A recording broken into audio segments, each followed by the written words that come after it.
Meus queridos, a paz do Senhor Jesus Cristo para todos.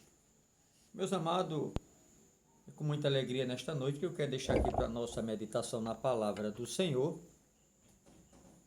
Falar um pouco a respeito do livro da criação, Gênesis.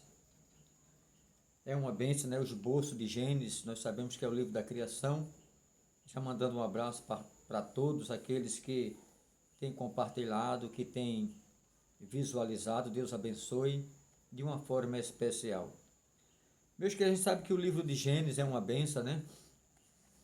Quando se trata aqui do tema, a obra de Deus na criação e na origem da salvação. Então, meus queridos, a história primitiva da raça humana, a gente vê, tudo isso está no capítulo 1, né? Começa do capítulo 1 e vai até o 11. Fala aqui a respeito da narrativa da criação, a gente vê que essa narrativa de toda a criação está lá no capítulo 1. E nós sabemos que a narrativa especial da criação do homem, capítulo 2, a narrativa da queda, a entrada do pecado, capítulo 3, e assim a gente vai olhando aqui capítulos e versículos e vai dar a entender tudo isso nessa narração. E Deus assim determinou para que nós outros viéssemos aprender, ter cautela e cuidado, né? Porque o inteligente, ele aprende com a sua própria queda, mas o sábio com a queda do próximo, que é para não cair, né? É melhor ser sábio. Então a gente vê, meus queridos, a respeito da natureza, essa narrativa da queda, a gente vê lá no capítulo 3, o avanço do pecado, capítulo 4 ao 6. A gente vê a narrativa do dilúvio, que também, olhando aqui, esse capítulo 6, que fala a respeito de Noé, não é? Quando Deus, ele avisa do dilúvio, e a gente vê que a vinda do dilúvio no capítulo 7, e a consequência do dilúvio no capítulo 8, e a gente vê a narrativa também da nova geração. A gente vê quando Noé sai da arca e Deus dá o aval a ele, não é? Que eles crescessem e multiplicassem ali através das mulheres dos filhos, juntamente com os filhos de Noé, Sem, Cã e Jafé. Então, meus queridos, então a gente vê o novo começo a partir do capítulo 9, a narrativa da geração, no capítulo 9 de Gênesis, ao capítulo 10, a gente vê aí essa narrativa, depois a gente vê lá no capítulo 11 já a nova rebelião de Babel. Então, meus queridos, não é fácil. Não aprenderam ainda com a queda de Adão, não aprenderam com o dilúvio, continuou a manifestação dos pecados na terra. Então, no capítulo 11, fala a respeito de Nimrod, a Torre de Babel e assim sucessivamente. A gente vê que a história patriarcal da raça hebraica, a gente vê no capítulo 12, que vai até o 50, né, que fala toda a narrativa, Jacó, Isaac, Abraão, José e assim, né, depois entra Moisés e assim sucessivamente. Então, a gente vê que a vinda de Abraão, a aliança prometida, o princípio da fé, na aliança a gente vê no capítulo 12 até mesmo o capítulo 14. Então a gente olhando aqui a Bíblia Sagrada, a gente dá-se a entender com certeza, com muita ênfase, o teste da fé na aliança, capítulo 15 ao 21, o aperfeiçoamento da fé, capítulo 22 ao 24. A gente vê aqui a vida de Isaac, a aliança transmitida, não é? O nascimento e o casamento, capítulo 21 ao 24, as bênçãos concedidas no capítulo 25 ao 26, e a vida de Jacó e a aliança prosseguida. Então a gente vê tudo isso, o treinamento por provações, capítulo 37 ao 40, mas quando a gente olha aqui entre o 37 e o 40, aí já fala, né, o triunfo pela confiança, o capítulo 41 ao 50, mas eu quero aqui voltar um pouco a respeito da história de José, essa aliança exercida ou exercitada.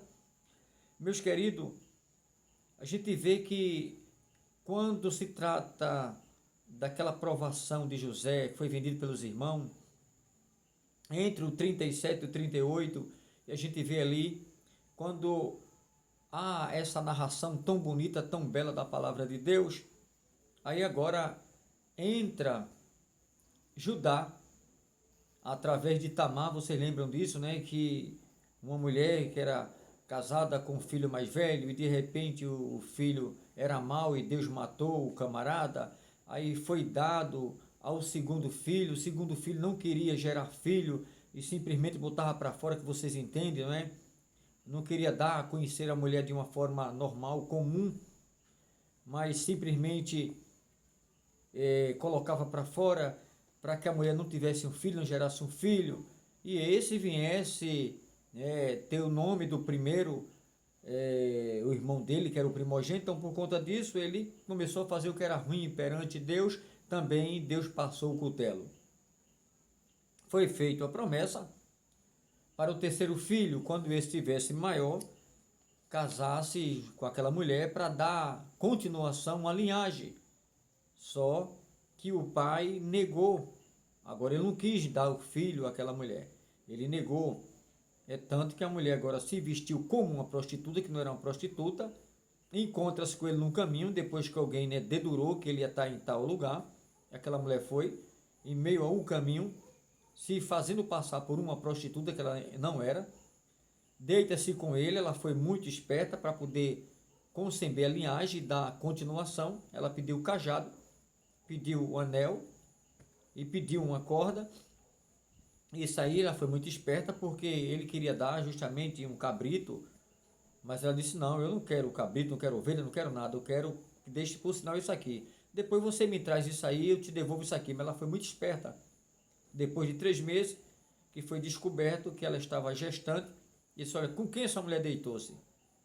Vamos trazer e apedrejá-la, a esta mulher. Então ela disse: olha, de quem é isto aqui? Aí mostrou o cajado, mostrou tudo direitinho. Aquele homem pediu perdão e viu que o erro foi dele, por não ter dado o filho a ela, com medo ele que o filho fosse morrer também. E ele agora negou dar o filho. Mesmo assim, deu continuação. Lá na frente de ver a história de Davi, tudo alinhado a esta mesma mulher, porque Deus sabe trabalhar. Então a gente vê aqui o esboço genealógico de Gênesis. A gente vê que a geração dos céus e da terra, capítulo 2, a gente vê do versículo 4 ao 9. A partir do capítulo 1, a gente vê a geração de Adão. A gente vê aqui a geração também de Noé, a gente vê a geração dos filhos de Noé e a geração também de Sem, a geração aqui de Tera, a geração de Ismael, a geração de Isaac, a geração de Esaú e a geração de Jacó. Se for falar aqui os capítulos e versículos, a gente sabe que é a geração de Adão, capítulo 5, geração de Noé, capítulo 6 a 9, a geração dos filhos de Noé, 10 e assim por diante, a geração de Sem, capítulo 11, a geração de Tera, capítulo 11, o versículo 27, a geração de Ismael, 25 e versículo 12, lá de Gênesis, a geração de Isaac, capítulo 25, versículo 19, a geração de Esaú, 36, do 1 ao 9, e a geração de Jacó, do 37 por diante. A gente vê isso aí, tudo isso. Nós sabemos que a autoria e o título, com certeza, os hebreus, eles deram-lhe o nome de Beresh, por causa da sua primeira frase, no princípio. No princípio criou Deus os céus e a terra, porém sem forma e vazia. Então, meus queridos, é por esse motivo que foi dado este nome, no princípio. Os tradutores da Septuaginta, eles chamam-se de Gênesis, a origem. A virtude, como eles veem aqui, né, uma grande virtude, é que eles relatam a origem do universo e do homem na obra criativa de Deus nosso Senhor. Então tudo isso a gente vê, a autoria mesmo de Moisés, aqui, a gente vê até o século 17, a autoria dos 5 livros do Pentateuco, era com certeza universalmente atribuída a Moisés, tanto pela comunidade judaica como também pela cristã. Depois que Berushi, ele insinuou em 1671 as possibilidades do seu autor ter sido Esdra. Muitas teorias aparecem sobre o assunto, empregos de diferentes nomes de Deus, o estilo literário de diversos, ele chega a um denominador, ele chega até a comunicação de diferentes fases no desenvolvimento do culto, ter sido elevado crítico ao supor a existência de vários documentários ou documentos originais, alguns até estudiosos, então associados ao desenvolvimento dessa hipótese, desses documentários. Eles acham, até mesmo 1753, admitiu da autoria dupla por aparecer dois nomes de Deus, Elohim e Yahvé. Meus queridos, nós sabemos que Elohim, Yahvé, El Shaddai, El Kiba, Medaberele, tudo isso é nome atribuído a Deus nosso Senhor. Vou dar um exemplo aqui. El Kiba, Deus forte. Medaberele, Deus que fala. Shimael, Deus que escuta. Erroi, Deus que tudo vê. Emanuel, Deus dentro do homem, o Deus no homem. Elimalé Rahamim, o Deus cheio de misericórdia em hebraico. Jeová, o alto existente que se revela. Jeová Miskidas, Jeová Esquiquênio. Jeová Nissi, o Senhor que é a nossa bandeira. Jeová Jiré, o Senhor da prosperidade, da provisão. Então, são muitos nomes atribuídos a Deus. Deus, ele é tremendo. Jesus mesmo tem vários nomes, a gente sabe disso. A gente vê lá na Bíblia Sagrada, quando um filho se nos deu, e tudo está sobre o ombro dele. O nome dele será Maravilhoso Conselheiro, Deus Forte e Pai da Eternidade. 4 nomes, há quem diga que é 5. Deus Forte, Maravilhoso Conselheiro, maravilhoso e conselheiro, Pai da Eternidade e Príncipe da Paz.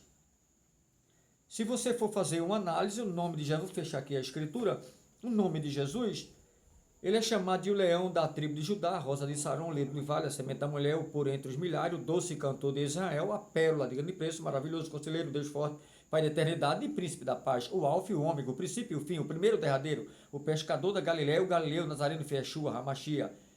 A Bíblia diz que ele é tudo, ele é tremendo. A Bíblia diz que ele é a raiz de Jessé, a raiz de Davi, a pedra angular de esquina, ele é a rocha de Meribá, torre forte. Então a gente vê o nome de vários nomes atribuídos a Cristo. A Bíblia diz que ele também é a estrela resplandecente do amanhã. Ele é a estrela da manhã. Ele é o sol da justiça. Então, são muitos nomes. N nomes Jesus tem. A gente sabe que aqui na Terra tem pessoas que têm muitos nomes, mas não pode fazer nada. Dom Pedro mesmo, segundo os historiadores, a gente sabe os livros, teve 18 nomes próprios, mas não pôde salvar nem ele mesmo. Porém, o único nome, Jesus, tem o poder de salvar toda a raça humana. É só a raça humana querer. Porque Deus quer todo mundo, mas nem todo mundo quer Deus. Há quem diga que Deus quer qualidade, não quantidade. Não, não tem nada a ver. Isso aí é metáfora humana. Deus quer quantidade e qualidade. Agora, se não tem uma grande quantidade e o pouco que tem, exerce Deus, aí sim. É por isso que a Bíblia diz, o povo que se chama pelo meu pelo meu nome. O povo que se chama, não está dizendo o povo de Deus, o povo que tem o nome de Deus, não, o povo que se chama pelo meu nome. Se esses tais se humilhar, se converter dos maus caminhos, eu, Deus, o virei, a suirrei, alaxuita, a oração. Então, Deus cuidará de cada um. Então, meus queridos, a palavra de Deus é uma fonte poderosa. E é com muita alegria que eu me expresso aqui nesta noite, falando da mesma. E se Deus permitir, hoje é sábado, amanhã domingo, né? Se Deus permitir, amanhã estarei no centro de Peixinho. A não ser que Deus mude o tempo e comece a chover. Mas se for um dia bonito pela manhã, estarei lá e quem sabe, gravar uns 2 vídeos para a glória do Senhor. Amanhã estarei enviando para vós outros, com certeza, em nome de Jesus Cristo, não é? Porque Deus, ele é fiel. Então, meus amados, se Deus permitir, amanhã, em nome do Eterno, estarei enviando para vós outros. Então, peço que vocês continuem ajudando em oração, em nome de Jesus. Agradeço ao Senhor por tudo. Deixo para meditação, 1 Samuel 2, verso 4, o arco dos fortes foi quebrado. Que Deus abençoe a todos em nome de Jesus, e amanhã com certeza terá mais para a glória do Senhor. A paz do Senhor para todos.